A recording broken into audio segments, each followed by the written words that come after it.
ලෝකේ කරතුරු වලින් දැනගන්න අපේ channel එක subscribe කරලා තියාගන්න. අද අපි කතා කරන්නේ ඔයාලා හුඟක් ආදරය කරන ශාන්ත්‍ර ප්‍රසාද්ගේ දිනේෂ් කමකේගේ ආදර කතාව ගැන.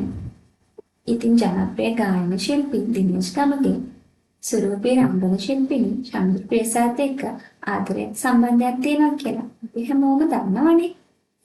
ඉතින් වසර 6ක් සතුරට මේ ආදර කතාව ඉක්මන ඉක්මනින් විවාහයක් දක්වා දුරට යනවා කියලා තමයි අපි හැමෝම හිතන්නේ. ඒ කොහොම වුණත් ළඟකදී ඉඳලා ශාස්ත්‍රය ඇතුලේ ඇහෙන කතා බහවලින් මේ ආදර කතාව නවතින තැනට ලකුණු සිද්ධ වෙනවා කියලා තමයි හැමෝම කතා වෙන්නේ. ඒකට හේතුව ජනප්‍රිය ගායන ශිල්පී කාංචනා අනුරාධි කියලා තමයි ශාස්ත්‍රයේ අය කියන්නේ. අනේක හිම වෙන්න එපා කියලා ප්‍රාර්ථනා කරන ගමන් අපි බලමු ඇයි මේ මෙහෙම කටකතාවක් ඇතිරෙන්නේ කියලා. ඉතින් අපි හැමෝම දන්නවා වගේ දිනේෂ් ශානෝජිත් කාංචනා කියන්නේ ශාස්ත්‍රයේ තරුණ වැඩ ටික ඉස්සරහට කරගෙන යන හුඟක් දක්ෂ පිරිසක්. කාංචනා අනුරාධි මුලින් දිනේෂ් එක්ක එයා කරපු අලුත් සින්දු ප්‍රොමෝට් කරනවා වගේ පින්තූර ඒ විවිධ වාක්‍යයේ කැප්ෂන් එක අප්ලෝඩ් කරා වුණා. ටික දවසක් යනකොට බලන කෙනෙක්ට තේරෙන්න ගත්තා මෙතන මේ සින්දු ප්‍රොමෝට් කරනවට වැඩියම තියෙනවා කියලා. ඉතින් කාංචනාවන්ගේ පිතාමහ ගන්න එයාලා දෙන්නතර තියෙන හරි සම්බන්ධයක් එළියට පෙන්වන්න ප්‍රසිද්ධියට පත් කරන්න උත්සාහ කරනවා කියලා. ශාමුද්‍රිතිනේ ආදර කතාවේ ෆෑන්ස්ලා වගේම ශාස්ත්‍රය චෝදනා කරන්න නැත්තා. හැබැයි කාංචනාව මේම හේතු නිසා මේක නැවැත්තුවේ නැහැ. එයා සින්දුවේ තියෙන ලිරික්ස් කැප්ෂන් වලට දාලා දිනේෂ්ගේ එයාගේ පින්තූර එයාගේ පෞද්ගලික ගිණුමේ අප්ලෝඩ් කරන්න පටන් ගත්තා. ඒ වගේම එදෙන අතර සම්බන්ධයක් තියෙනවා. එහෙම නැත්නම් දෙන්න ආදරය කරනවා. එහෙම නැත්නම් දෙන්නට දෙන්න අයිති වෙන්නේ නැහැ වගේ කැප්ෂන් දාන්න පටන් ගත්තා. කාලාන්තරයක් තිස්සේ මාසයක් දෙකක් විතරම කාංචනානුරාධි මේක කරනකොට දිනේෂ් කමගේ නම් එයාගේ වෝල් එකේ අප්ලෝඩ් කරේ එයාගේ සින්දුව ප්‍රොමෝට් කරගන්න තියෙන ඒ වගේ කැප්ෂන් විතරයි.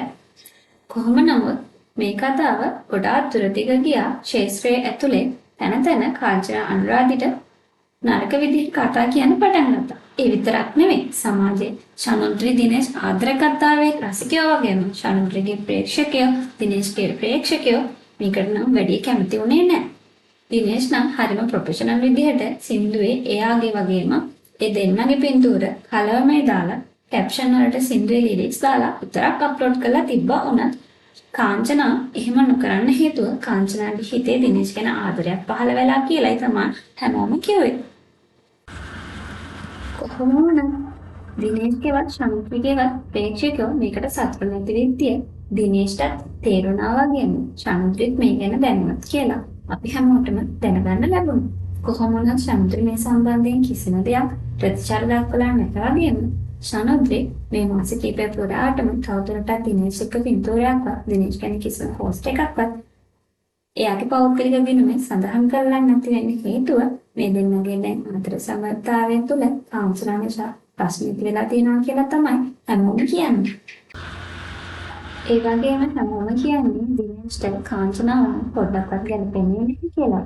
ඒ වගේම කාංචනා හෝ දිනේෂ් ආදර කතාවක් පටන් ගත්තොත් ඒ දෙන්නට කවදාවත් සතුටින් ලැබෙන්නේ නැහැ කියලා ශාන්ද්‍රිට ආදරය කරන ප්‍රේක්ෂකයෝ කියනවා. ඒකට හේතුව දිනේෂ් ශාන්ද්‍රි ආදර කතාව කාංචනා විසින් පළතු කරලා ආදර කතාවක් පටන් ගන්න නිසා. කොහොමවත් මේකේ ඇත්ත නැත්ත තාම දිනේෂ්වත් ශාන්ද්‍රිවත් කාංචනාවත් කිසිම තැනක කියලා නැහැ. කොහොම නමුත් දිනේෂුත් කාංචනා එයාලගේ සින්දුවේ වැඩ කටයුතු දිගටම කරන් යනවා වගේම ශාන්ද්‍රිත් හැමදාම වගේ දක්ෂ රංගන ශිල්පිනියක් විදිහට දක්ෂ නිරූපිකාවක් විදිහට ලස්සන තරුණ ගැමි ළමෙක් විදිහට එයාගේ ජීවිතේ වැඩ කටයුතු ටික පස්සට යන්නේ නැතුව හරිම ලස්සනට කරගෙන යනවා කියලා තමයි අපිට පේන්නේ. ඉතින් අපි මේ දෙන්නගේ ආදර කතාව කවදාවත් නතර වෙන්න බෑ. තව තවත් ඒ දෙන්නට ආදරයෙන් ඉන්න ලැබෙන්න කියලා ප්‍රාර්ථනා කරනවා වගේ මේ තුන්දෙනාගෙන් ඉදිරියට වැඩ කටයුතු සාර්ථකව කරගෙන යන්න කියලා ප්‍රාර්ථනා කරනවා. ඒ වගේම තියෙන ප්‍රශ්න විසඳගෙන ශාන්ද්‍රිටත් දිනේෂ්ටත් ලස්සනට ආදරයෙන් ඉන්න ලැබෙන්න කියලා ප්‍රාර්ථනා කරනවා කියන්නේ අපි එන අවුරුද්දේදී බලාපොරොත්තු වෙන ජය විවාහ මංගල උත්සවයක්. කොහොම වුණත් ශානුද්‍රි ඩිරෙක්ට් මේ ගැන කිසිම තැනක සඳහන් කරන්නේ නැති වුණාට එයාගෙන් ආදරය කියන්නේ මොකක්ද ආදරය දකින්න මොනවද කියලා හපුතන කරන මෙන්න මේ වගේ පිළිතුරක් දීලා තියෙනවා. මම ආදරේ දකින්නේ ඒක මම කවදාවත් මගේ මුළු ජීවිතේම ආදරය කරගෙන නැහැ. මං හිතන්නේ හැම වෙලෙම ආදරේද ලයිෆ් පාර්ට්නර් කෙනෙක් කියන එක අපි මේ යන ගමනේ ඉන්න ඕනේ. එයාවත් අරගෙන තමයි ගමන යන්නේ. නැතුව ඒක අපේ මුළු ලයිෆ් එකම කරගත්තොත් ඒක කවදාවත් ඒක සාර්ථක රිලේෂන්ෂිප් එකක සාර්ථක ආදරයක් එහෙම වෙන්නේ නැහැ. ඉතින් දිනේෂ්ට සමුද්‍රය වගේ හරිම ලස්සන හරිම දක්ෂ හරිම ගුණයක්පත් ගෑනුලා කසාද බඳින්න ලැබෙනවා කියන එක දිනේෂ්ගේ වාසනාව කියලා තමයි සමුද්‍ර ප්‍රේක්ෂකයෝ කියන්නේ. කොහොම වුණත් කාංචනා අනුරාධි දිනේෂ් ආදර කතාවක් නොවේ සමුද්‍ර දිනේෂ් ආදර කතාව දිගට ගලාගෙන යන්න කියලා අපි ප්‍රාර්ථනා කරමු. ඉතින් මේ ගැන අලුත්ම අප්ඩේට් අපි අරගෙන එන්න අපේ channel එක subscribe කරලා තියාගන්න.